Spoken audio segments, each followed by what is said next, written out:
आता मंडल यात्रा काढणं याचा अर्थ ओबीसींची शक्ती काय आहे हे त्यांच्या लक्षात आलेलं आहे। वर्षानुवर्ष जे त्यांनी ओबीसी समाजाला केवळ पाण्यात बघितलं, कुठल्याही प्रकारच्या योजना ओबीसी समाजापर्यंत पोहोचू दिल्या नाहीत, ओबीसी समाजाला केवळ भाषणाचं राजकारण त्यांनी दिलं।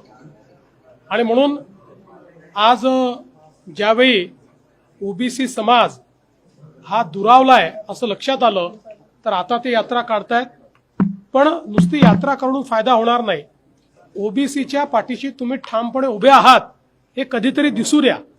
ज्यावेळी ओबीसींवर संकट येतं त्यावेळी मात्र तुमची भूमिका नरोवा कुंजरोवा असते, हे ओबीसींनी बघितलेलं आहे। पण ठीक आहे, आता आठवण आली असेल तर ती कृतीत दिसेल अशी अपेक्षा करू।